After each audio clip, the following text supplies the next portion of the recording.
right, and welcome back to part 2 of our podcast where we're going to cover book 2 of Outcast of Redwall, which the title of it escapes me at the moment because I'm a forgetful idiot. A broken trust.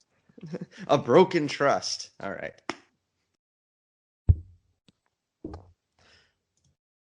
And he's Jeremy. I'm Jeremy. Who am I? Why am I here? Who are these voices? My name is Scars, and I'm your friend. I'm Matthias 720. You are not hallucinating. This time, anyway. This time. Wake up. Wake up. Oh, don't worry, Jeremy. You've just bitten by 2 adders, and you're at the Dark Forest. And we're all your hallucination. Yeah, I see my grandsire, whose name I remember clearly, and my father, who... the hell was your name again? It's unimportant. Much like his role in the book. Very cold. Oh, we missed a I am your father joke, didn't we, last episode? Oh, come on. Sunflash, I am your grandfather. What about my father? He's not important. Yes, I am. Use the blood wrath. He did use the blood wrath. So I died in rebellion against Sarmina. So what? Shut up, you. You're a wuss. Boar, you went down fighting. Oh, you went down fighting. Yeah, I went down fighting an entire army. Come on, bring it. All right, but we're to book 2 of Outcast of Redwall, who the titular character isn't even seen. Well, he's about to be. So close. When we left all the major heroes, Sunflesh had just made it to Salamandastron, and nice mountain. It's mine. And the Redwallers had yet to actually show up. Yep. So, meanwhile, Swartt Sixclaw and his was wandering around and got stuck in the middle of winter in the middle of Mossflower. So, and finally, spring starts to happen. Yay! And it's a season that isn't summer for once. And we finally get to Redwall. And we immediately hit something that got retconned in a later book. Yeah! What? Barlam, hi! Who apparently is not only the grandson of Tim Ballisto. Okay, I can buy that, but it kind of doesn't outright conflict what we've been told. And then he immediately says, "Oh, I learned all these stories of Martin and all these others at my grandfather's knee." No, you didn't! Yeah. I was just like, Tim Ballisto has a grandson. He totally died shortly after the war with Sarmina. It must have been one heck of a celebration. And, or not. I guess Legend of Luke just retconned him out of the series because... Well, Tim was a Navy man. I mean... Yeah, not to point as we this is one continuity error, and Jake's isn't. He's usually pretty good about continuity, but he's not always the best. We'll be honest here. To be fair, Legend of Luke was written like years after this one, so yep. I'll give him a pass on that. I mean, it was. Let's be completely fair. Barlam is a very forgettable character, much like all of the Redwall characters in this book. Oh my god, yes. There's more than a few characters that are just insignificant. Sunflash's father, Barlam, a bunch of the Redwallers. It's like it'd be just as well if they didn't even exist. Yeah. I mean, we can also argue that Martin's extensive brain damage, he didn't even recognize Tim, and Tim's right there. Poor Tim Ballisto. He passed away that horrible winter. I'm still here. It's like I can hear his voice now. By the way, wouldn't Tim? I mean, this is going back to discontinued discontinuities between Legend of Luke and Mossflower and everything, but I feel like Tim Ballisto would have told his story about how Martin left differently than the way Martin told it. Well, there wasn't much to tell, to be perfectly honest. We know Luke leaves Tim in charge of the caves, and Martin just kind of wanders off and disappears along with his grandmother. This is true. Tim doesn't really know what happened to Martin. I mean, Tim probably would have gone looking for him, but we know he didn't find him. So, yeah. There's not terribly much to touch the difference there. True.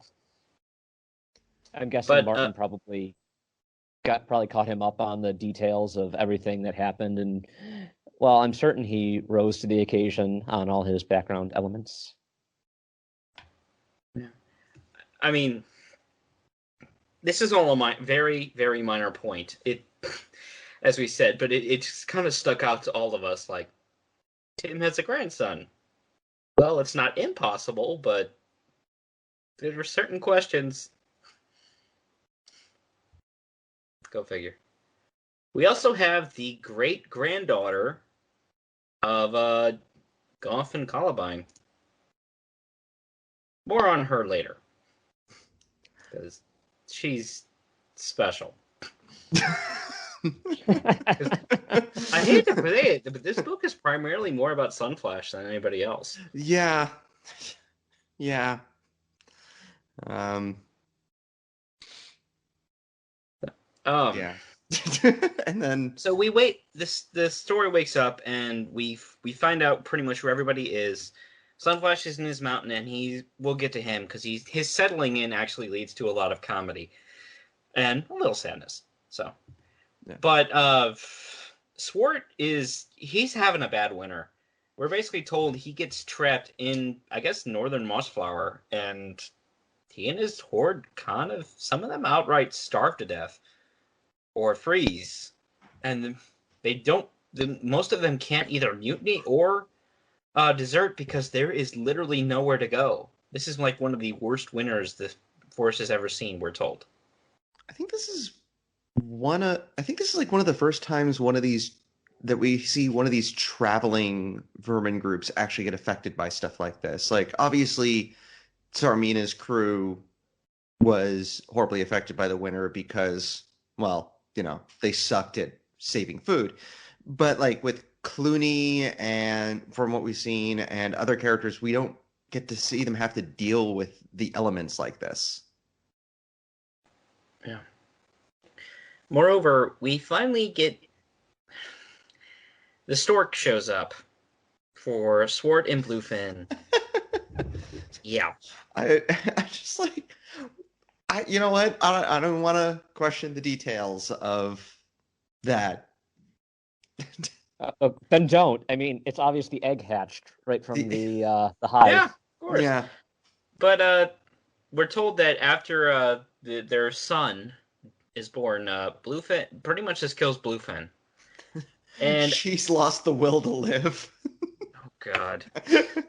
Oh my God.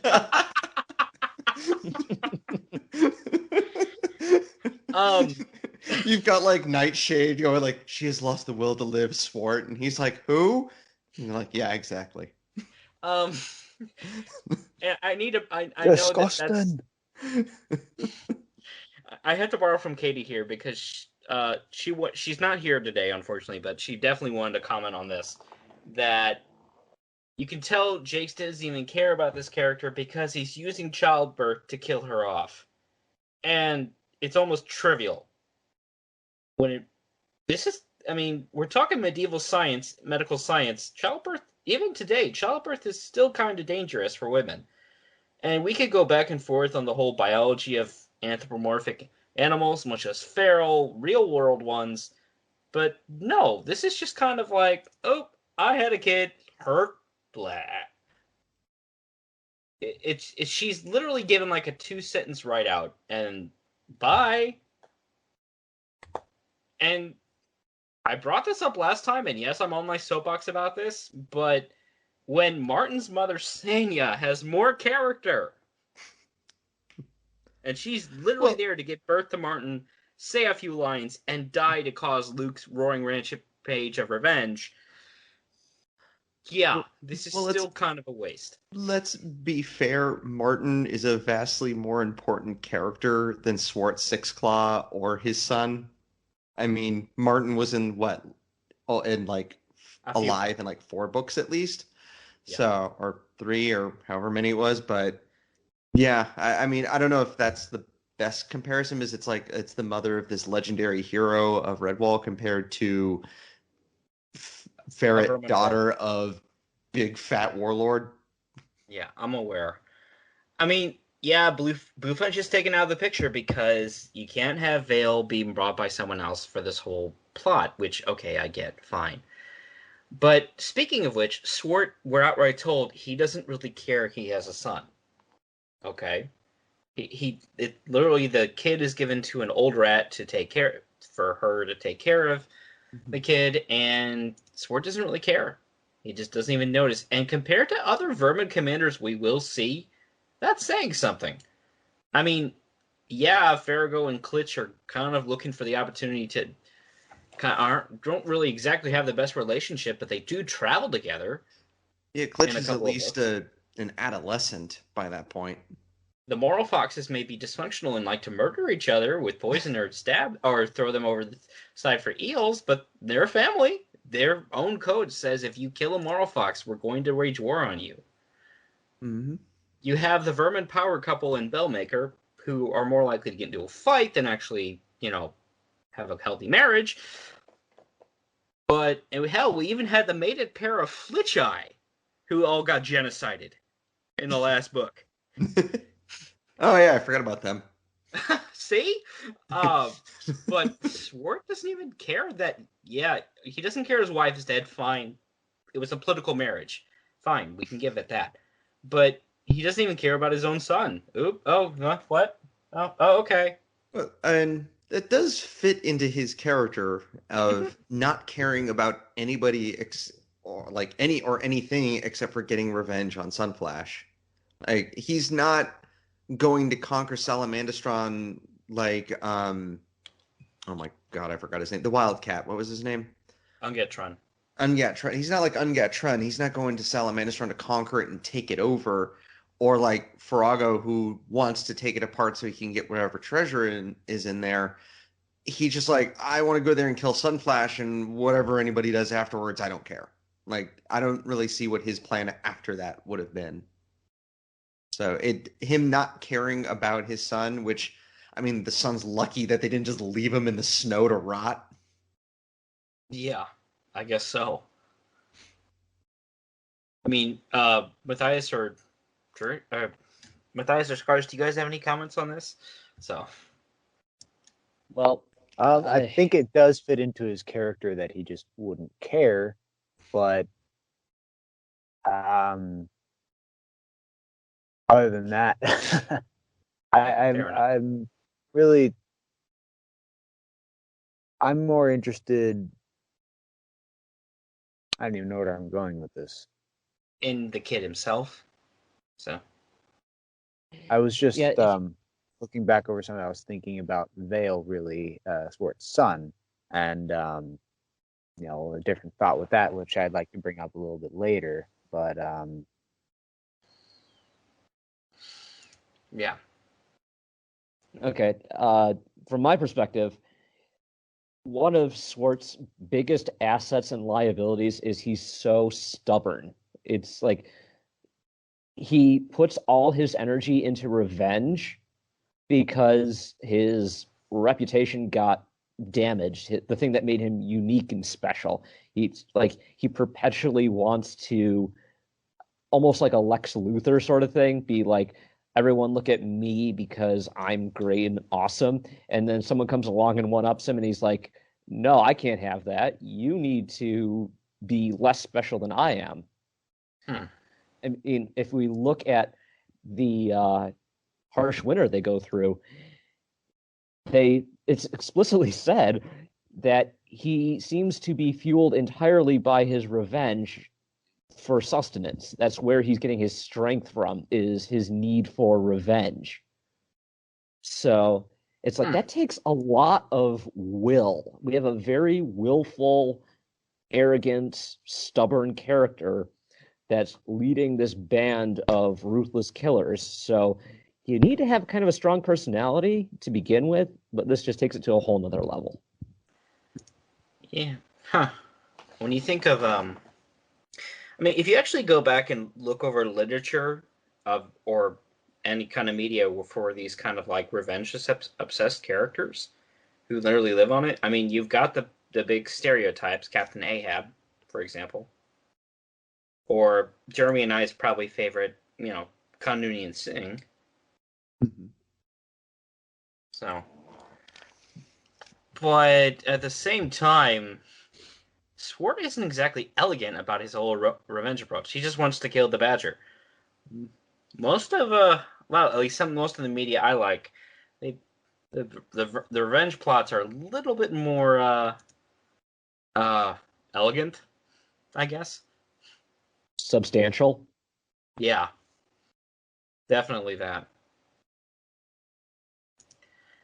So yeah, they're finally free. Swartt and his crew are finally free of the snow, and yeah, okay, we're gonna start traveling south. And hey, does anyone hear bells in the distance? No, I'm imagining that. No, they haven't because the bell tower hasn't been constructed yet. Oh yeah. Oh. Next book. Literally, what the next book is going to be about. Okay, no, they don't have hear bells in the distance. Does anyone see that hawk overhead? No. Oh.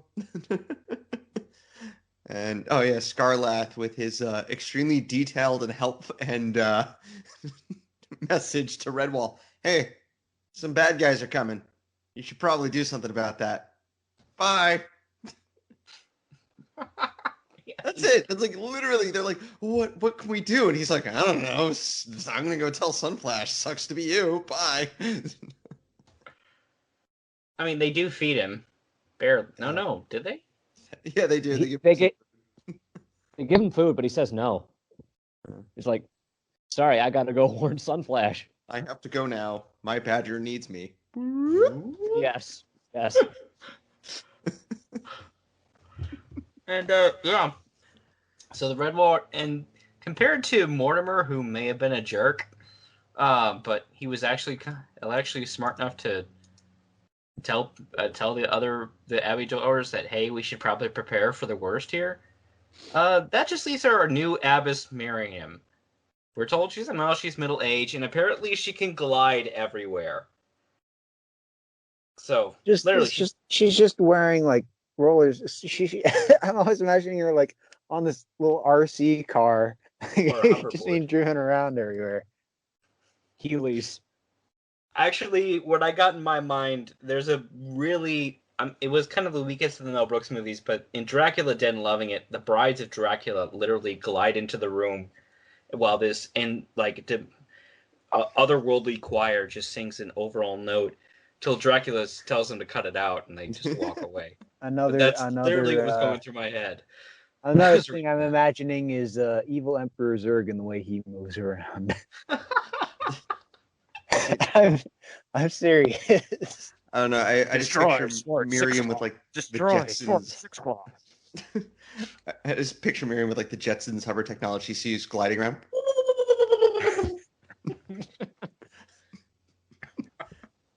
But yeah, Miriam, she basically says, I'm not going to tell the whole Abbey and cause a panic. Hey, because that's not what we should do.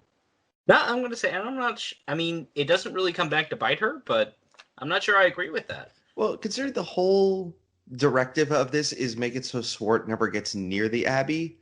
Yeah. Like, I mean, if she told, and granted, I don't know, we don't really get a good gauge on how any of the characters in Redwall would react to this because they're all pretty bland and generic in this book, but I don't know. Like, it sounds like she does tell Barlam and other character who I can't remember was in the scene, like, yeah, if this doesn't work, you guys can, think of countermeasures and things.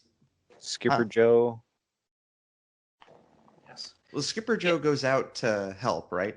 Yeah, he's one of the Otters. one of the fighters. So yeah, we get we get a lot of characters introduced here too for Redwall. We mentioned Barlam, the recorder mouse, and grandson of Tilmisto. We have Toggett, who's the grandson of Denny. Okay. We have Brian. Brian, how do I say this? I call her Brioni. I don't know if that's right or I'll not. go with that. Brioni, who's the great granddaughter of Goff and Columbine. We have Myrtle, a hedgehog wife.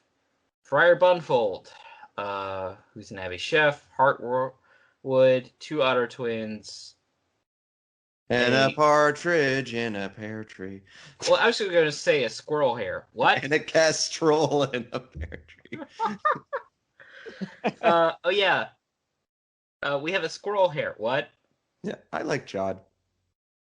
Yeah, well, remember how Basil thought he added the name Stag because he always wanted to be one to his name? Well, Jod took it a step further. Yeah, he insists on being called a squirrel, but everyone can, that's a hare. Yep. And he's like, no, check out my long bushy tail, which he's tied his tail to his ears, which that sounds horribly painful. At least he's dedicated. Yeah, but I do like him. Otherwise, I like that as a March hare. Yep. Yeah, pretty much. He does have his ridiculously long name, which was funny. We do see, it's like 12 different names. And I did like where he goes, well, you can call me Jod. Do you want to know what that's short for? And one of the other characters goes, no, he doesn't. Let's go. We have no time for flashbacks. Then we have a couple of other characters introduced. We have a traditional. There is the formal of Redwall, because that's a title as much as the name. We have Skipper Joe, who is the skippers of otters for the Redwall Holt. It almost looks like all these generations later, we still have the otters and squirrels of Mossflower still operate as combat units when they need to. From the days of Sarmenia, so. That would at least explain the, dusty bows and whatever that they had in the first book. It's like relics of an ancient time. Yeah. And we have a few other named characters who... There's nothing who stands out, like Floater, but... Floater will live forever. But Redwall's like, hey, we need to deflect this attack. We're going to send squirrels and otters out there to stage guerrilla attacks to convince the vermin horde to turn around. Well, if that goes... And obviously this goes well because, Clooney has to come along later during his time and try to invade. Mm-hmm. But... and that's the problem with prequel novels. Yeah. But back at the mountain, Sunflash settles in. Meanwhile, back at the plot. Yeah, back at the plot. I actually like the how we get a different perspective on Salamandastron in each of the books that we've gone through so far.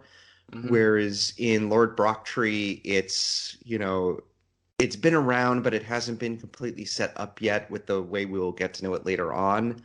And we have the old guard leaving and Brocktree taking over and starting to come up with the idea for the long patrol.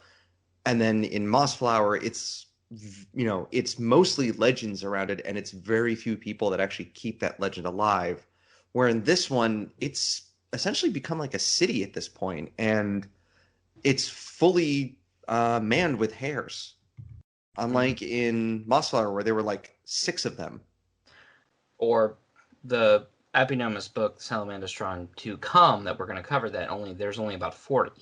Yep. So I feel like Salamandastron's barracks are plot convenient. Like, well, we need to have a full army of hares, or we need to have only a few hares. Like in the Long Patrol, there's I think over 500 of them or something.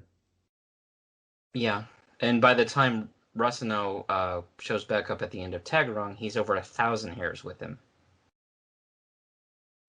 I think if we can explain it as though there are a lot of hares that have to go out and actually get food to feed everyone, When they spend more time eating than gathering food, let nature take its course. So there are like plenty of their barracks rely on the fact that most of the hares have starved to death by Salamandastron. Then dark, pretty much. Yeah. I will say this in the Long Patrol, there was a good harvest that year. I will say this for the books. Although, like even Soma Games admitted this when they had to construct the Abbey, or you see this on like the Redwall subreddit, there is some good-natured fan disagreement on how the Abbey is set up, or between books, and how everybody forgets about the side gates and then they come back and all this other stuff. Salamandastron completely will change between books, like it's how it's set up in its structure. Not just numbers of who's in residence, but like if you actually go, it seems like this mountain is really gets reworked all the time, because we're told in all the way back in Lord Brocktree that they have an underwater secret exit with a lake that Stonepaw drowns in. But by the time the actual book Salamandastron comes along, we don't have a water source. So, the cave collapsed. I mean, not impossible. We're going to cover that when we cover that book, though. Also, it seems like the forge kind of changes areas in the books from what it seems.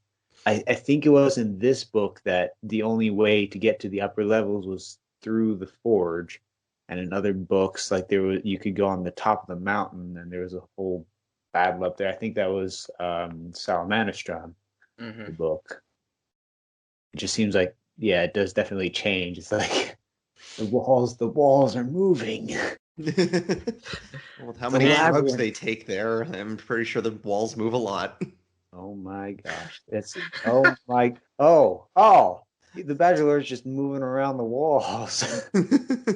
Speaking of which, yeah, Sunflash he gets led around the mountain, a tour of the mountain to start, and gets high in a cave. Well, I'm building to that. Yeah, we do show he's kind of shown the basic concepts around, and his first major meal with his own hares, we kind of see his character, and every Bachelor's going to be different on how they relate to their own troops, but of the ones we've seen so far, this one definitely is prefers to be the most personable with all of them. He doesn't even sit in his designated chair, he just sits on the benches with everybody else, which says a lot about his character. But he also, then he gets high for 3 days. Yeah. Seeing a vision of Lord Brocktree, I see you found my special stash. And it apparently hasn't gone bad either. Big badgers on parade. That's good. That was good. What's our audience range here? I ask you. Like, who we tend to the audience? Yeah, so he opens a secret cave at the back of his own quarters, and he finds the carving room where Boar saw his own death. Yep. And when he lights a particular lantern, suddenly the room gets very hazy. Yep. And then he wakes up and he's like, I'm really hungry. And I smell bad. And he finds out that he's been in there for 3 days. And Munchies. What did he eat during his trip? Sir, we sent another hare up to you a while ago, and they haven't come back. Oh. Oh, and but then before he goes to get food, he goes down to see Starbuck and Breeze, who he realizes how old they actually are, and asks them about Boar. And no, I'm not crying. You're crying. Holy crap, they're old. Bad news, everyone. I'm dead. Yeah, Breeze and Starbuck, the brother and sister pair who were charged by Boar to stay until his successor showed up, they're exceedingly old, and even from their sick beds, they're like, well, we did our job. Okay. Time to check out. Going to that big forge in the sky. And, no one thinks that, oh, yeah, no, they're actually being completely serious. But when, later on, when Sunflash goes up to visit them again, the infirmary person who, let's see, I took this down, Dufleck, she's like, yeah, they're kind of dead.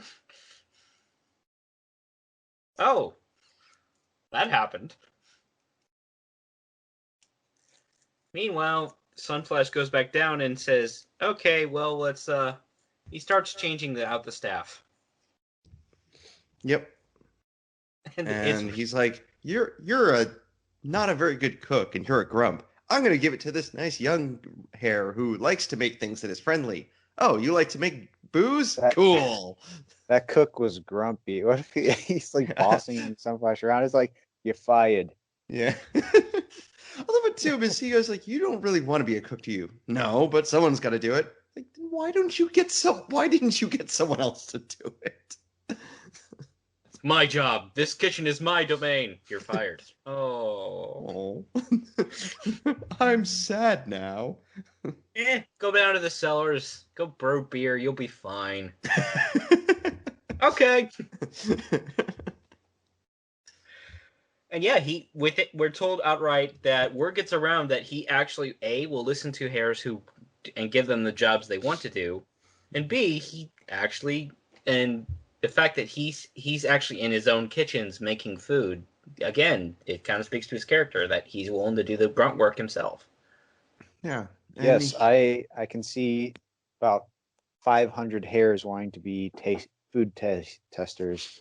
I think that's Sundu who appropriates that duty. Wasn't it Porty? The little fat one? The one who was imitating a mole for funsies? Yeah.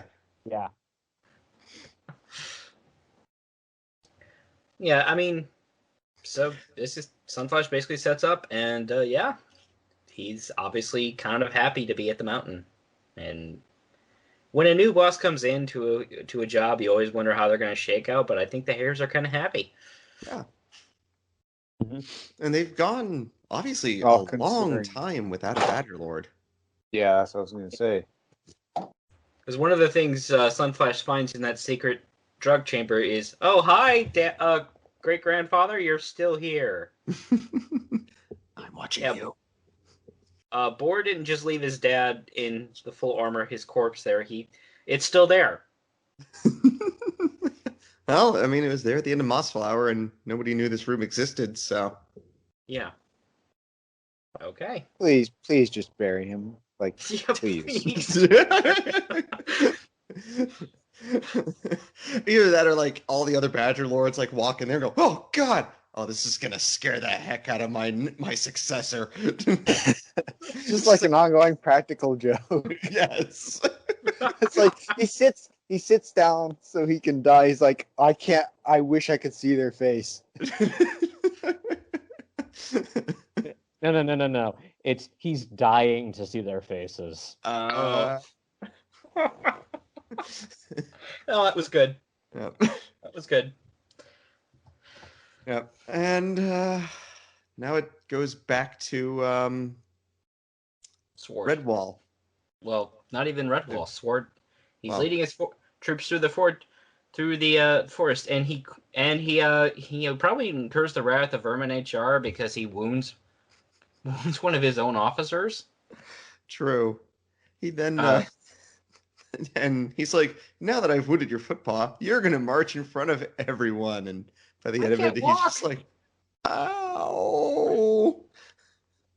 Yeah, he can't. We're actually outright told in the book he has to walk on all fours to avoid pain. I feel like this is pulling a page out of Sarmina's book where she makes Ashleg march in front of the entire troops while their spears are pointing at him. Yeah. Well, Mugger's now got a workman's comp, so. And Ashleg finally goes, yes! Finally! My time has come. But yes, right when they're walking down the path, a javelin barely misses Swartt and right in front of his face. And he takes it well.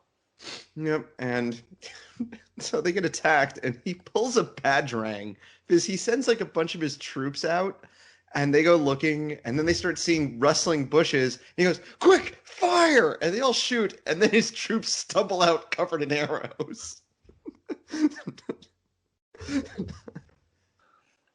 Yeah. And yeah, Vermin HR is going to have to say a lot of things here. Yeah, Nightshade's just standing there like, oh, for goodness sake. Well, actually, yeah, she does stand there for a bit and then notices everybody ran away from her. Yep. And we get Jod using a giant log as like a microphone going, "Leave the forest now!"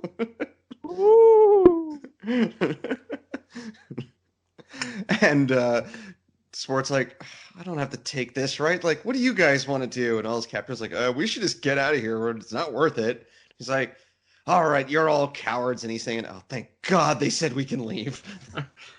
And you know, Swartt doesn't have to suffer any mutiny for this, which is, well, not yet. Because morale's going to be bottomed out after that winter where a bunch of people starved and or froze. And now the first major thing they run into is a bunch of woodlanders who scare them off. Yep. Oh yeah, and Captain Scraw. He's a rat officer. He already had been wounded once, and then Swart's own forces shot him 7 more times. Boss, thank goodness I made. And he stands up, he takes a drink of something, and it all spills out all the holes. Yep. Yeah, and I love how Swartt then blames his troops for actually following his orders. He goes, "You idiots, why didn't you look first?" Yes, they chase him off, and everybody's happy, except that the old rat carrying his son got hit, and then trampled to death. Yep. No, really. Yep. Oh, well. I'm sure this won't kick off the plot whatsoever. No, but his son doesn't even care that he's been dropped, and he starts eating tadpoles from a pond. And so, and the woodlanders find him, and they're like, it's a baby ferret. All right, let's take it back to Redwall. I'm sure nothing bad will come of this. No one would have known. The book. No one would have known if they had killed it. No one. True. I mean, here's the thing. They could not take him back. Redwallers, they're going to be vicious in defending their own abbey. They're not afraid to spill blood, but they're not going to kill a kid.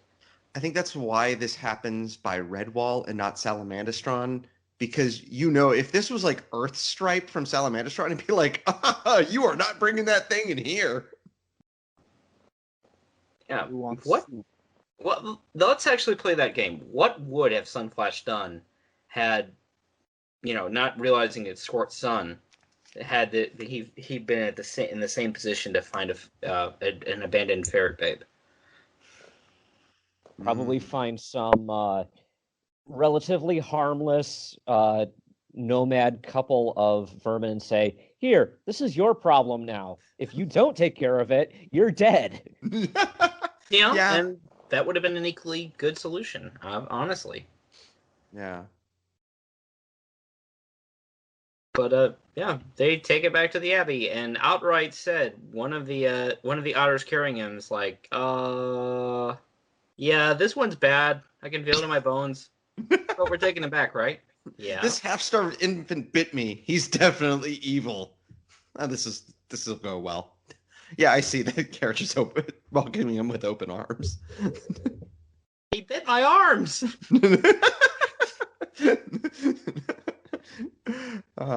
And they bring him back to Redwall, and we finally get reintroduced to Bella, and she's really old.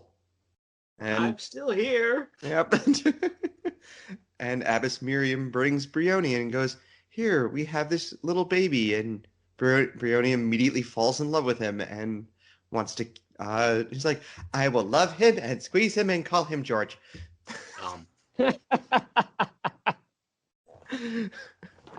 And they're like, "His name is Veil because there was a veil on him before we knew him." But I totally have a different reason, and it definitely has nothing to do with that. Vale is just a swap around of vile or evil. Or evil. Oh god, I didn't even put that. Oh Jesus. Yeah, they this is like naming your kid Jeeves. You've pretty much picked out his life's work at this point. And no one actually looks at Bella and says, "That's kind of a dumb name." They couldn't. They picked a 12-year-old, basically, a little 12-year-old girl to take care of this child. Yeah.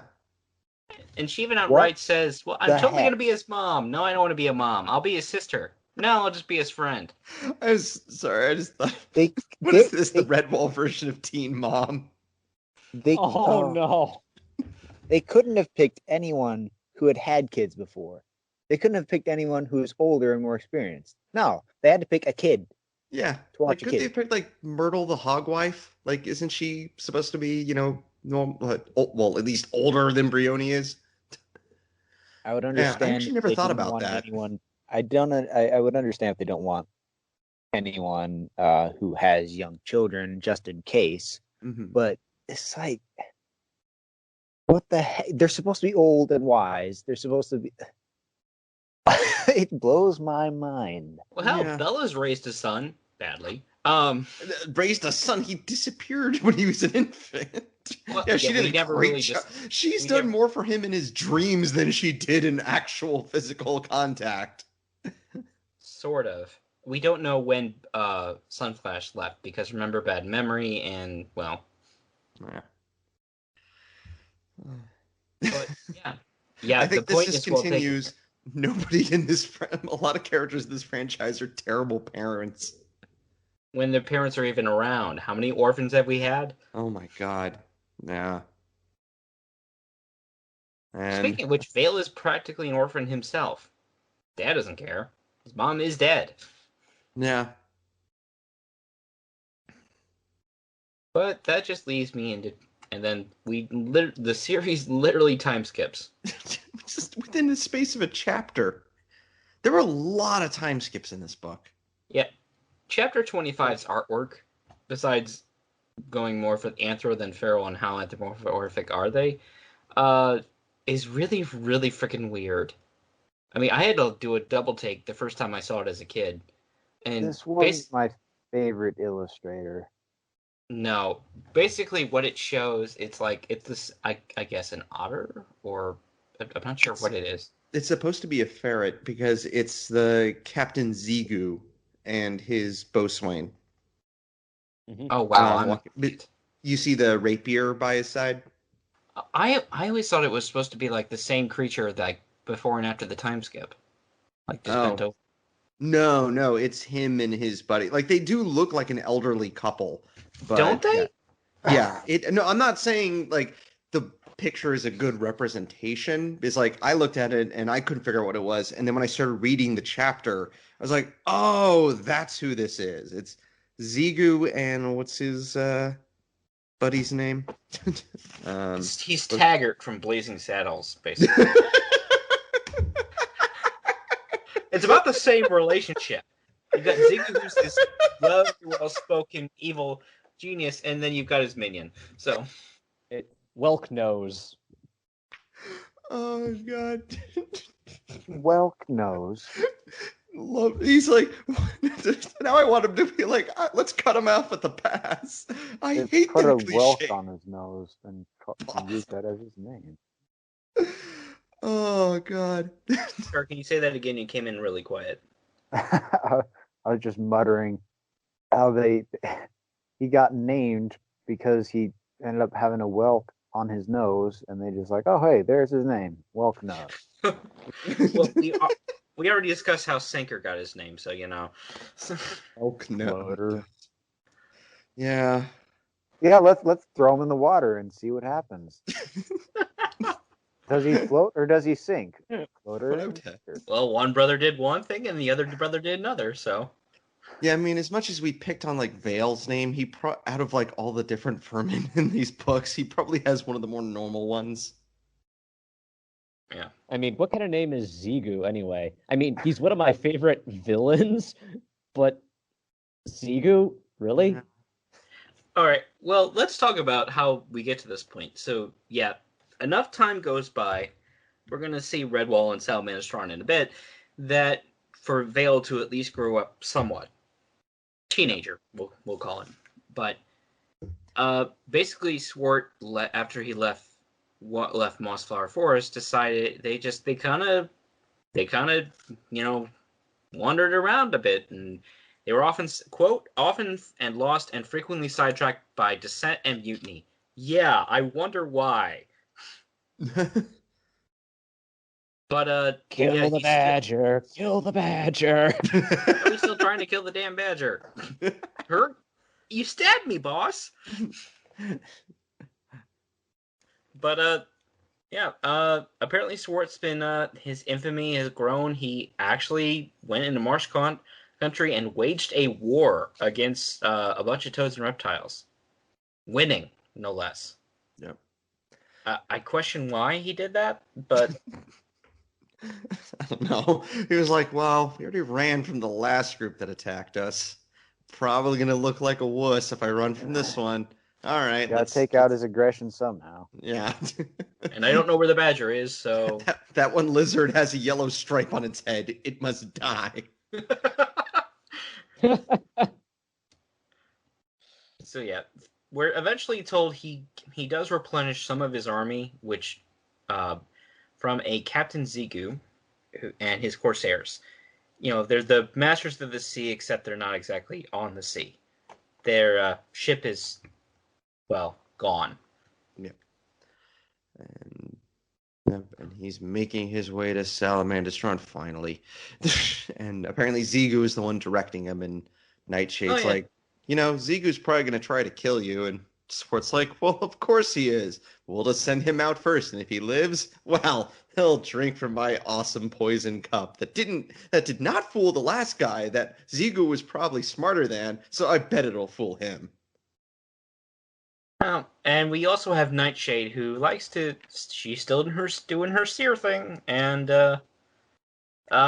Nightshade sells, she sells... Damn it! Nightshade sells seashells down by the seashore. Cut out my first two attempts, so this way it'll look cool. Nightshade sells seashells down by the seashore. Nightshade sells seashells down by the seashore. Nightshade sells seashells down by the seashore. Show off. Nightshade reads seashells by the seashore. Nope, it's gonna all stay in. Nightshade sears seashells down by the seashore. Sees seashells. And then there's Swartt like, shut up. What is this? Oh, okay, yeah. Oh, Nightshade apparently has been keeping some sort of other third eye on Vale because she knows he's alive. Because, hey, your son's still alive. And Swart's like, oh, I have a son?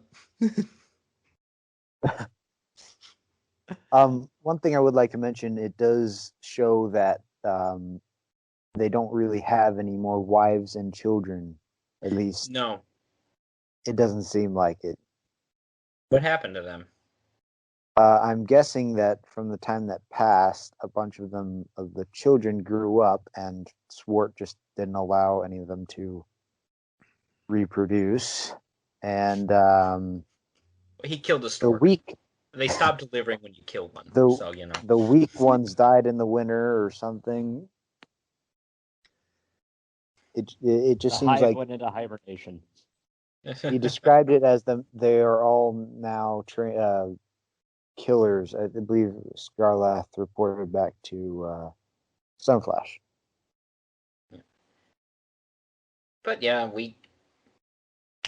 Swartt doesn't really care his son is alive. I'm still trying to kill the badger, and meanwhile, over at Zigu's part of the camp, he's just like, this guy actually. I think Jake's got a good kick out of this writing because it's almost Shakespearean level on how this guy talks. Mm-hmm. So, I did actually. I didn't remember what book he was in, but I did remember this whole bit, and it's like, this is pretty cool. And Jeremy, remind me after we're stopped recording why I regarded his boatswain as Taggart, but I can't say it on a Dibbin-friendly show. But yes, and even Zigu's like, yes. Went and hit me with a shovel. He outright knows that Swartt's probably going to try and kill him, but I'm going to try and kill him first. Man, that's got to be a lot of paperwork for his Vermin HR when that happens.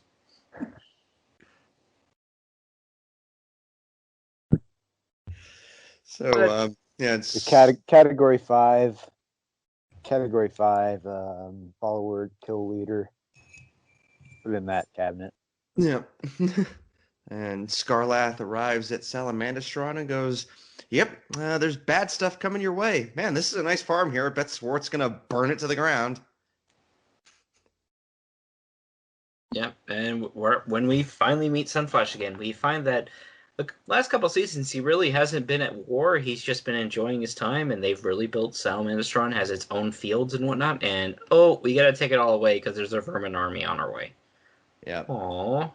Yeah.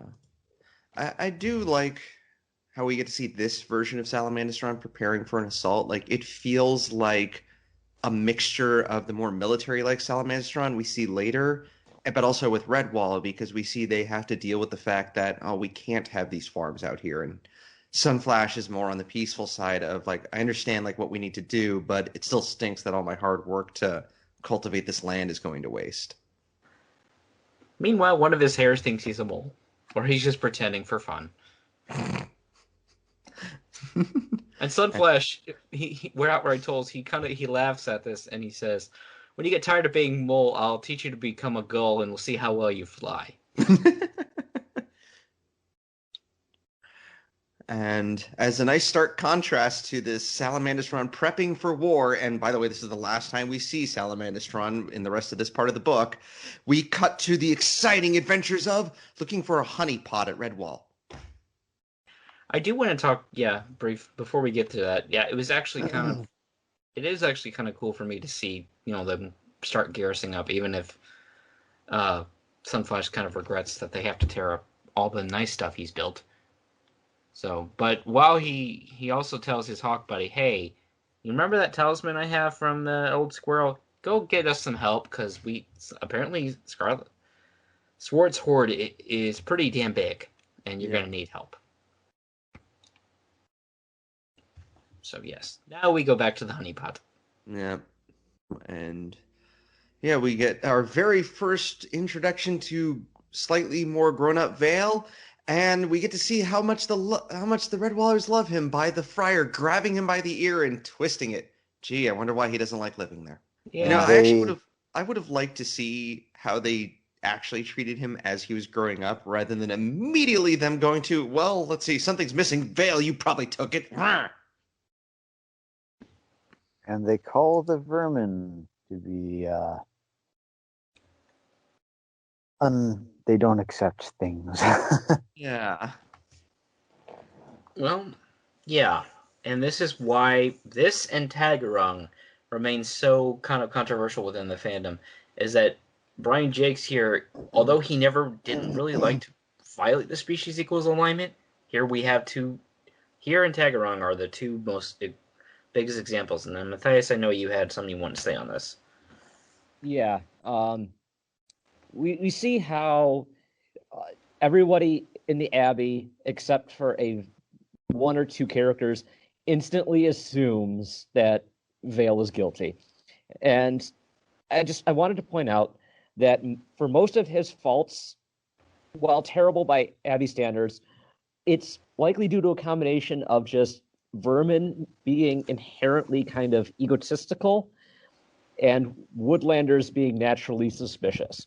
It's like he's trying to get revenge for insults on his character, and it lands him in even deeper trouble.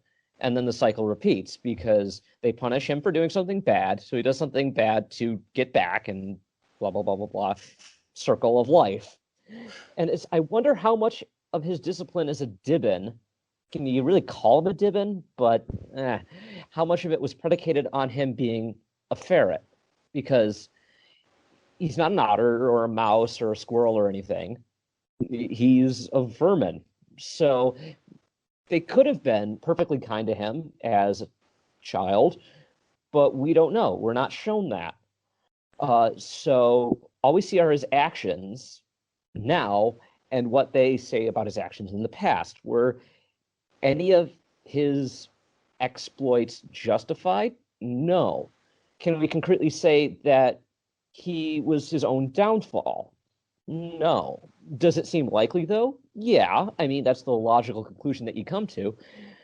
But perhaps if there had been fewer whispers behind his back and dirty looks when he walked past, who knows? Maybe he would have turned out differently.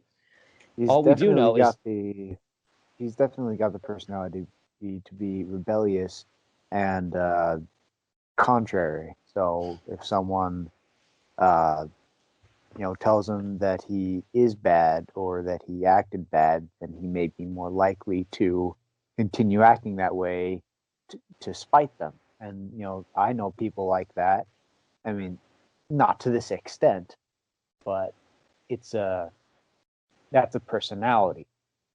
Mm-hmm. Well, I mean, if I may borrow from Disney here, if you actually look at the movie Zootopia, which did touch on a bit of this, the reason Nick is treated so, most of the people outsiders who treat him just what they think a fox is instead of what he actually is, and he basically, as a kid, learns that if everyone's going to think he's suspicious just for being a fox, well, so be it. I'll use it to my advantage. It's actually part of the movie's strategy that he learns to grow beyond that. But it does take time. I have some stuff I'd like to discuss on this, but I'd like to wait until the end of this part of the book, so near the end of the recording, to talk about it. Okay. I mean, here's the thing: you could, between Swartt and Vale, if you want to take the easy route out here, you could argue maybe this is sort of genetic predisposition for sociopathy. I don't buy it. I genuinely don't. While there is some documented science out there, and I'm no psychologist, I want to preface it right here, that maybe someone can learn some sociopathy, psychopathy, whatever you want to call it, can come down the line. Much more nurture wins over nature all the time.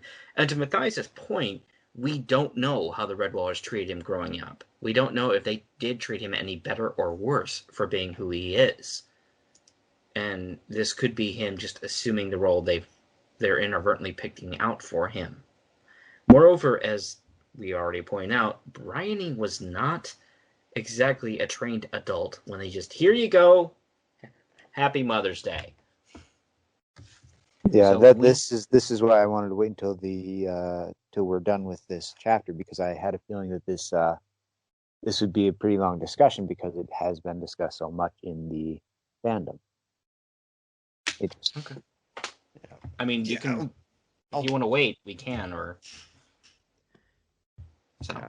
Like I'll go into it more when because I have some comments at the end of this too, but I feel like this should have been its own book completely, and we should have gotten more. Like book 1 could have been him growing up, and then book 2 could have had a small time skip to like this point, so at least we could have seen how they raised him and see how Bryony raised him. And is the only way we get here is everybody is kind of like on one side or the other from the characters. We have Bryony, who will forgive him no matter what he does, which it doesn't sound like she really tried to discipline him at all. And then on the other side, we have everyone going, well, let's blame him for everything because he probably did it. And even if he didn't, we'll blame him anyway. And then he will end up doing it next time. And here's the thing. We don't know what Vale's kind of his own code of conduct is.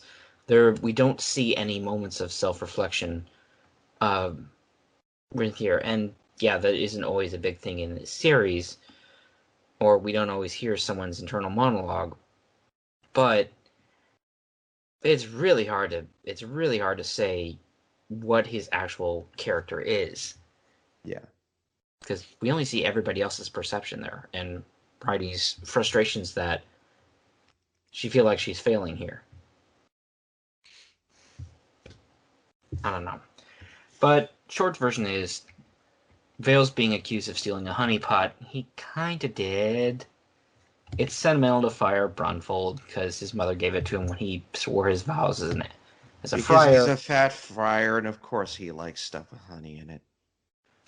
But yeah, Vale basically outright. Yeah, we do see he did kind of steal it, and he tried to sink it in the pond to hide the evidence. And Bryony found it, and she basically sneaks it back into the kitchen, cleaned. We then get, later on, there's a feast, and all of a sudden, Myrtle, the hogwife, is feeling sick inside the kitchen, and we have a lot of jumping to conclusions all of a sudden. I mean, granted, they're kind of correct, but it's like, they find her acting weird, and then it was either the abbess or Sister White, goes up to her, feels her forehead and sniffs her breath, and immediately goes, she's been poisoned! And then the friar's like, that was meant for me to drink. I'm waiting for a small breeze to go by and it a tapestry flutters. And they go, it's the ghost of Tsarmina. CSI Redwall didn't exactly fly as a series. I don't know. The minute I saw she was obviously poisoned, I'm like, you're the kind of person that would sue McDonald's when you get a stomachache, aren't you? What? Yeah, no one has ever gotten food poisoning in Redwall Abbey? No, the food is always perfect, just like the people in there. Yeah, and I like the fact that they bring her up and help her out and everything, and Sister White, who runs the infirmary, goes, "Oh, this was Wolf's Bane, and I know it, and we keep some in the infirmary, but I could never find a use for it." I'm like, why did you do that? Why do you keep it there then? Just throw it away. Well, yeah, we're told that the previous chief medical officer had Wolfsbane in stock, but yeah, why didn't she just get rid of it? Yeah, that's like if I kept arsenic in the closet and went, this is straight up poison and I can't do anything with it, but I'll just keep it here. I'll just keep it right next to the garlic, A little splash of arsenic. There we go. A little flavor. Yeah. No wonder why that... add a little adrenaline to your meal. There we go. Yeah. Don't you want a little bit of balsamic strychnine on your salad? Yep. And no, see, I prefer the nutty flavor of cyanide, but oh, yeah, there. Ah, jeez. And they, instead of taking her to the infirmary, they take her to Bella's room and put her on Bella's bed, and Bella's like, guys, we have an infirmary 2 doors down. What are you doing here? I would like to ask a question. Sure. Why is the infirmary upstairs? That's a good point. I never thought about that. Yeah, I never questioned that either. It's it's pretty far from everything else. Oh, I broke my leg. Okay, you gotta go climb the stairs. You gotta walk up the stairs. I got wounded. He's bleeding out. Bring him up to the infirmary. Drops him down the stairs. That's years ago when I was still living with my parents. I sprained my ankle, and I was talking to them on the phone. They weren't home at the time. I'm like, "Hey, I sprained my ankle. Do we have an ace bandage?" And my mom goes, "Yeah." And I went, "Great. Where is it?" She goes, "It's upstairs." And I literally tried crawling up the stairs, but couldn't make it. But they still bring her up to Bella's room, so it's And then we get the comment from Abbess Miriam, "This has never happened in the history of our Abbey." Yeah, that would sound more impressive if this was Pearls of Lutra or the Long Patrol, where the Abbey's been around for a long, long time. It's been there, 4 years? Well, a couple of generations of mice, anyway. Yeah, not a whole lot. It's the history of our Abbey. Okay, yeah, all right. Sure hasn't. Yeah. And probably won't happen again. But unless someone else gets food poisoning, and then they're going to assume it's, actual poisoning. If it were salamandastron, it'd be an everyday thing. Yeah, and I know Sister White would know a lot about the poison, because she'd need to know how to cure it. But honestly, I'd rather pretend she's just an ancestor of Sister May and likes to drug people. How does Vale know about it? Well, so earlier in the I actually skipped this. There's a point where Brioni finds him looking for something in the infirmary. Mm-hmm. I guess you know what, his thought was process. By the way, spoilers, Vale totally poisoned her. I know that's a shocker. Um, like, I think he was probably just looking for anything that would mess with someone and saw the wolfsbane, which I'd like to know how that was labeled. It was like, wolfsbane, totally poison, don't Do eat. not touch. Yeah, no, seriously, this what might kill you. It's got the Mr. X stickers all over it. Yeah. Yeah. Known to the state of California to cause cancer.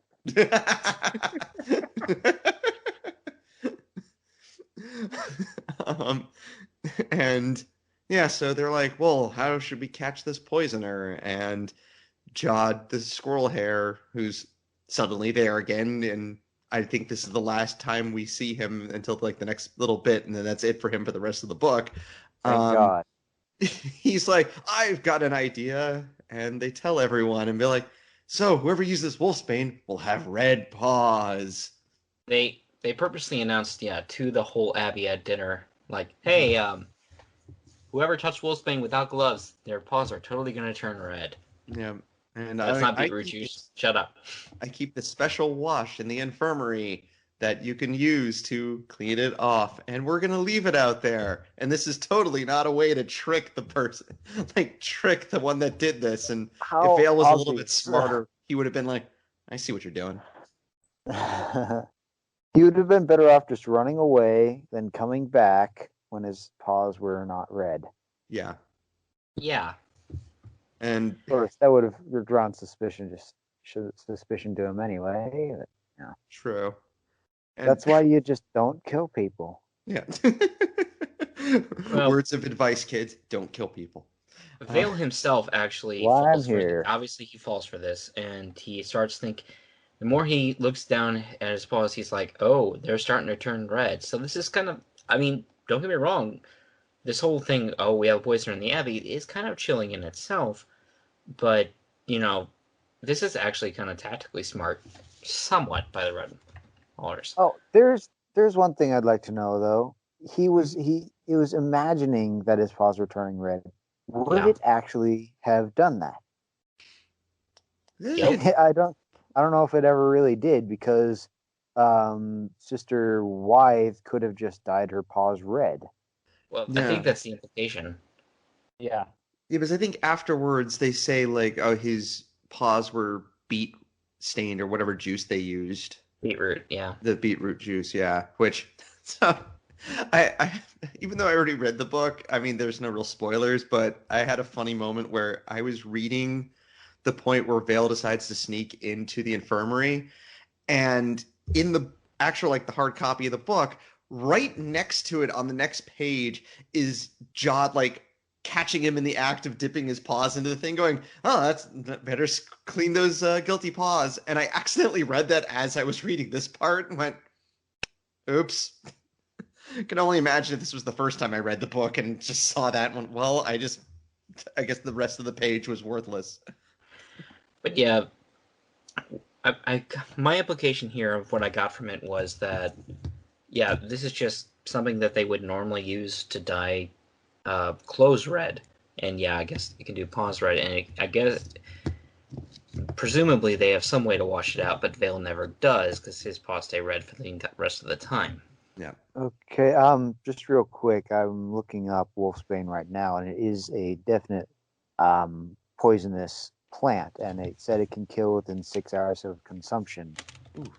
Vomiting, diarrhea, sensation of burning, tingling, and numbness in the mouth and face, and of burning in the abdomen. Motor weakness, just tingling, numbness, spread to limb, heart, lung, and organ failure soon follows. This sounds like the side effects of a drug. It also can soak through the skin. Oh dear. Soak through the skin, that could cause a red skin irritant, but that would mean that Vale would have been poisoned as well. Oh. So I think it's more likely that Sister Wythe dyed her own paws red just to try to trick it. Yeah, that's literally what I was reading in as well too. It's just Well, I'm just to clarify, if anyone wanted to scientific background of wolfsbane. So yes, Vale basically waits till after midnight because the infirmary is always busy, and he climbs out the external wall of the building to the infirmary room and dunks what he thinks is the herbal bath to cure him of his paws reddening. Yeah, no, they dye it. It would have been funnier if they would have put essence of like hot root and like the spiciest stuff that just like burns him. But yeah, That's delicious. When Sister White herself walks up, she tastes the mixture he just put his paws in. She's like, "Yeah, totally beetroot juice, and you're the poisoner." And Vale's about to attack her until Judd gives us his best. How did a Street Fighter put it? You know, the Ken kick. Oh, the hurricane kick. Yeah. Actually, this is more like Guile's flash kick. It just like sends him flying into the wall. I'm just imagining him like running up and just flying, both feet just boom. Yeah, boot to the head. Hey guys, Vale's neck is kind of at a weird angle. Is he okay? And now Vale has brain damage. Fantastic. He's just a vegetable for the rest of his life. Oops. I think you overdid it, squirrel hair. Oh. It's like, hey, Vale, now you have two things in common with beetroots. That you're red and a vegetable. And you're underground now. Oh. No, that happens later on. Oops. Pretty much. Yeah. Yes. Now he has three things in common. Wait, Vale dies?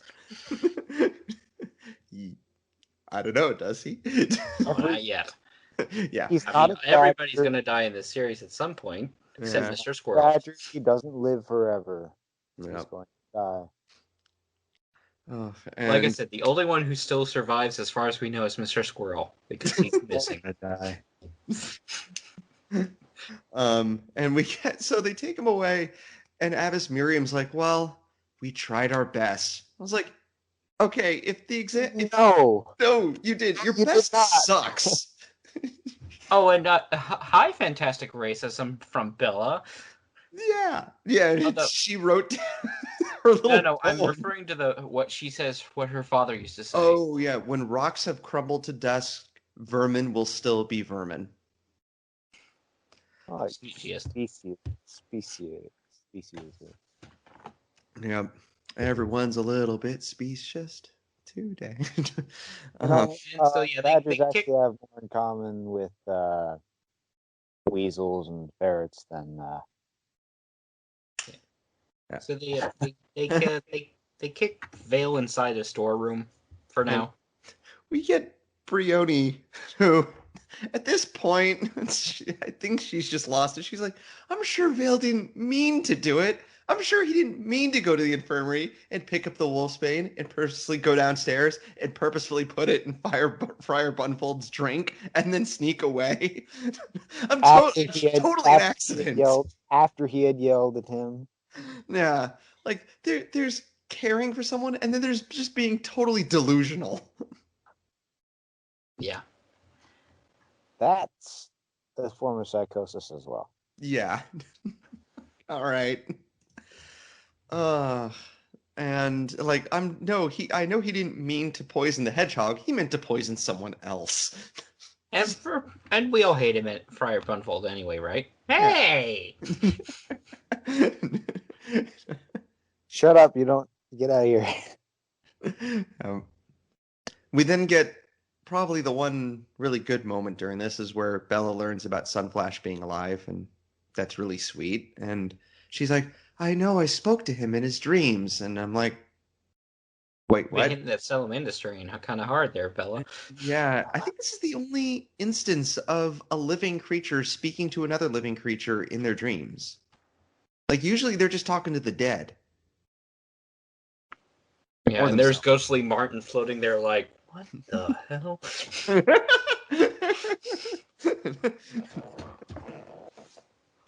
Yeah.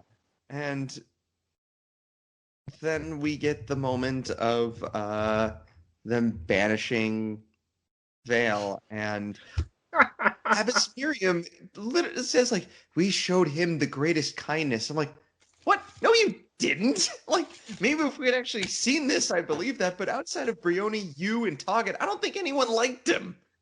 Like, stop! Stop! Stop! Wait! Yeah.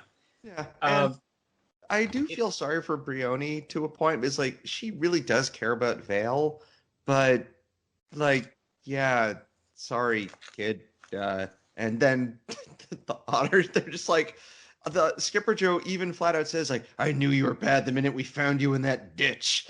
You're the son of Swartt Six Claw. Like, you're terrible. Now get out of here. and Didn't we're he outright told threaten that to they use just him kind as of. target practice? Wow. Didn't We're he told threaten that to use him as target practice? Oh, God. Ooh. we're told that Skipper Joe, who's again local Skipper of Otters, he just grabs Vale's paws and just tosses him out in the path. But I still, every time I read this book, I have this, the more cartoonish imagery where they kick him up his backside and he kind of flies out and skids across the path. His face like grinding into the dirt and his butt up in the air, sort of thing. Yeah. Just like plop. You see that little that ditch that he kind of skids in, the force of the kick just digs him into the ground. Yeah. Team Vale blasting off away again. Pretty much. Yeah, and he's like, I'll return and get rid of all of you. And you can just hear the spirit of Clooney being like, yeah, good luck with that. Well, Clooney's This not was alive way yet, before. noted. It's a spirit. Anyway, there's Sarmina from the Dark Forest watching, and she just kind of face paws like, yeah, all the dead Flitcheye are like, nope. Shut up, kid, or rip your face off. Yeah, and that's the end of this part of the book.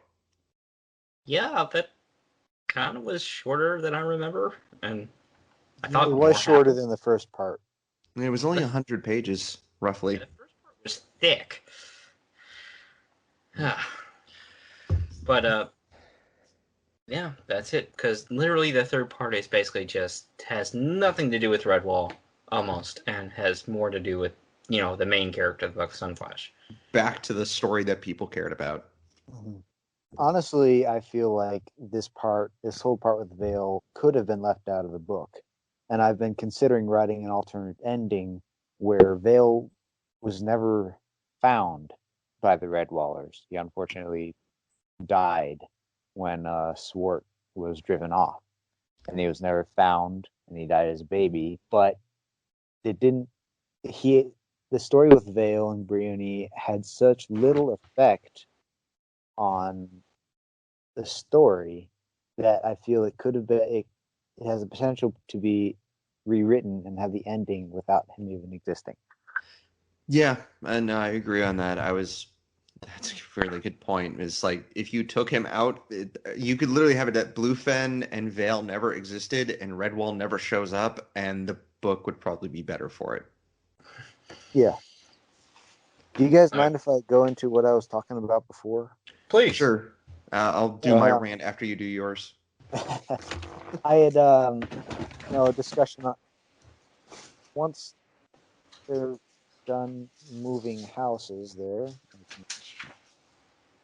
Who's moving furniture around? No, I just got out of my chair for a second. Okay. Sorry. There's been discussion on the Redwall forum, not recently, this was a while back, about this. And one of the things that a friend of mine and I were discussing was, one of the things that could be wrong with Vale is a form of psychosis. Obviously, kleptomania, which doesn't have to be learned. It's just wanting something that someone else has, and I think that Vale does have a form of kleptomania, but he also has other forms of psychosis. But moving on from that, I don't think that there's any one person or thing that's to blame for the series of events that happened. There's no reason for Vale to steal, so I think he had a form of psychosis, a kleptomania. Everything in Redwall was pretty much free. I mean, if you asked for food, you'd be given food. There was no payment, really. And because it was free, then he possibly... Sorry, that was me. He could possibly think that, he could just take everything and anything that he wanted. After that, it was up to Bryony to correct him on his behavior as his adopted mother. There was probably bias against Vermin from other people, but that probably made Bryony defend him, pampering him with her naivety. Because of this method of correction didn't work, he ended up falling further down the bad path. And this brings me back to the point I was saying before. Why the heck did they even choose Bryony to take care of him? She had no experience as a mother. She was probably only around 12, and she was not given much direction, it seems. It seems that she was just given him and left to go on her own devices. And this... congratulations, you're a single parent now. And this probably led to a mental breakdown of her own. Lying to herself. Obviously, he didn't do it. He didn't mean to do it. And it was just a self-continuing cycle that pushed Vale further down the bad path.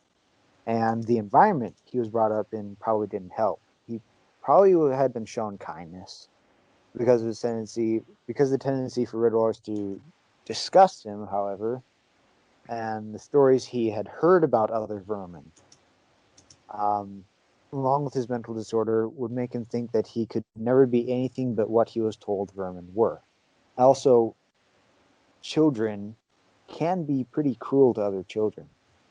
So if kids around his age, Dibbins around his age, had heard stories and told him that he was supposed to be a certain way, as well as his personality to tend to be contrary and rebellious, then he could possibly think that that's the way he's supposed to act, and just with a combination of everything, it led him down that path.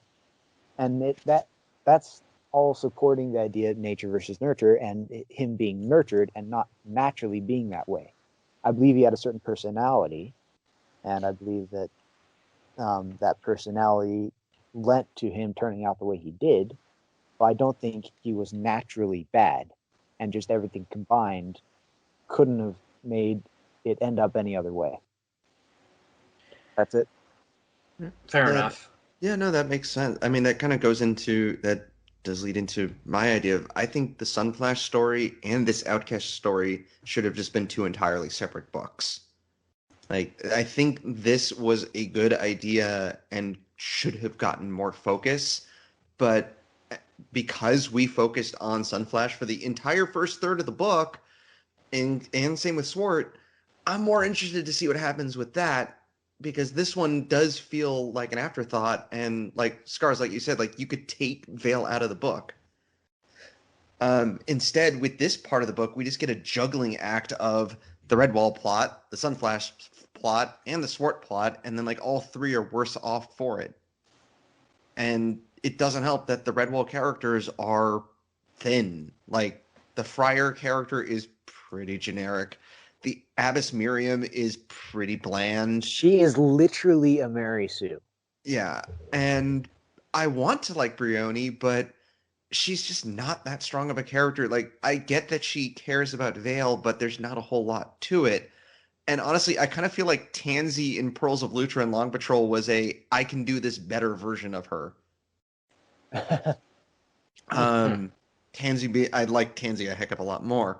Bella is like... Tansy was a bit of a Mary Sue herself, but Bryony was just delusional, just to the T. Yeah. Bella was like the only Redwaller I cared about, and that's because she's connected to Sunflash and was a central character in a previous book, you know? And Sunflash's development was interesting, and seeing him adjust to becoming the Lord of Salamandastron, and I wish we could have seen more of that before. Oh, go ahead. He also had a unique personality. Mm-hmm. Yeah, like Sunflash is interesting. He's very different from at least the Badger Lords we've seen so far, and he's different from the Badger Lords we will eventually see too. Like he's different from Ron Blade. He's different from Earthstripe. He's very different from Krega. Huh. Yeah, and I liked a lot of the Badger Lords. I liked Brocktree, for example. I liked Earthstripe and his brother Earthwhite. Mm-hmm. They all had their unique personalities. And we'll get to this book eventually, but I feel like this whole like ferret rat or like vermin babe taken in by the Redwallers plot would have worked way better if this was like a sequel to Marl Fox. I could imagine that group of characters working far better with this plot, where you have Krega is supposed to be the caring Badger mom, but she doubts this character because, doubts the fact that this babe can grow up to be good because of her history of a Salamandastron lord. But she's also the wise elder, so she could be conflicted. And then meanwhile, you have Song and Dan, who have just been promoted to Abbess and Abbey Warrior, trying to do the right thing, but being very inexperienced. Meanwhile, while their older parents, who were probably a little bit more jaded, especially Dan's father, would butt in and try to tell them what to do. I would have loved that group of characters dealing with this way more. That's a fascinating point of view. I mean, you have more complex character interaction, sure, but you also have just straight up more fleshed out characters, and that's the problem. A lot of these characters on the Abbey side are just not fleshed out whatsoever. You have some of the squirrels and the otters and, of course, Jod, but beyond that, none of the other characters get more than maybe a chapter and a half of quote-unquote screen time that really amounts to much of anything. Yeah, I mean, like Myrtle, who is the one that gets poisoned, I think she has like 3 lines in the entire book. And like I said, like the friar is generic, like there's nothing to care about him and things like that. So I think this story could have worked better with the Marl Fox group of characters, just because of the unique positions they would have been in for this type of story. Instead, we just get a bunch of characters we've never heard of before, we'll never hear from ever again, and have like no personality or very few lines of actual dialogue to give them personality.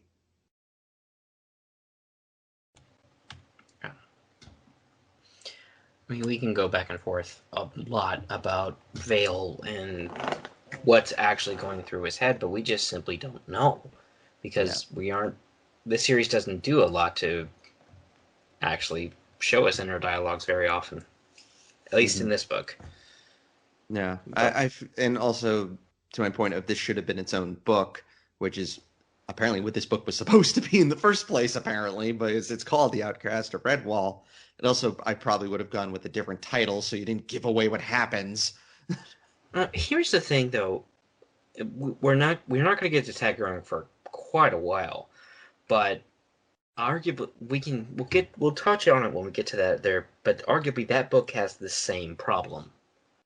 Indeed, you just don't feel it as much because it is a person who is a protagonist. Yeah, I would definitely agree with you on that. Okay. But that's going to wrap up book 2, because how is this all going to come together? Well, a mountain still has to be attacked. So. Yep. I mean, Salamandastron is there. They have to kill somebody. Or they could just, have a picnic or something. Just go.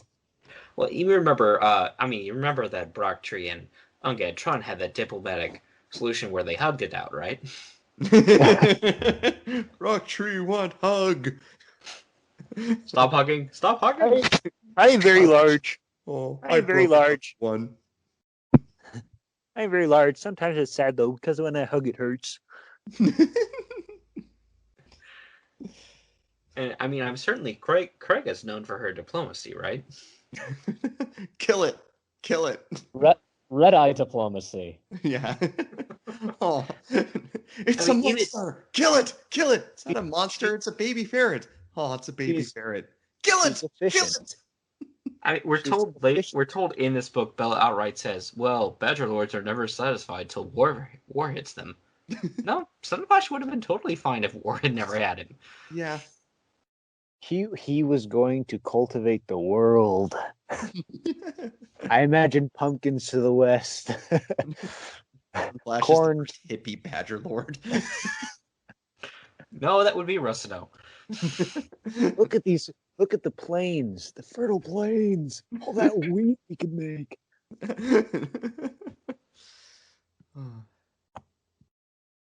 Pumpkins. Just like going back to how we thought like Sunflash would have reacted to Vale being like finding the baby. I could just find like Krega would have been like, Krega, what should we do with this, ferret babe that we found? Crunch. What babe?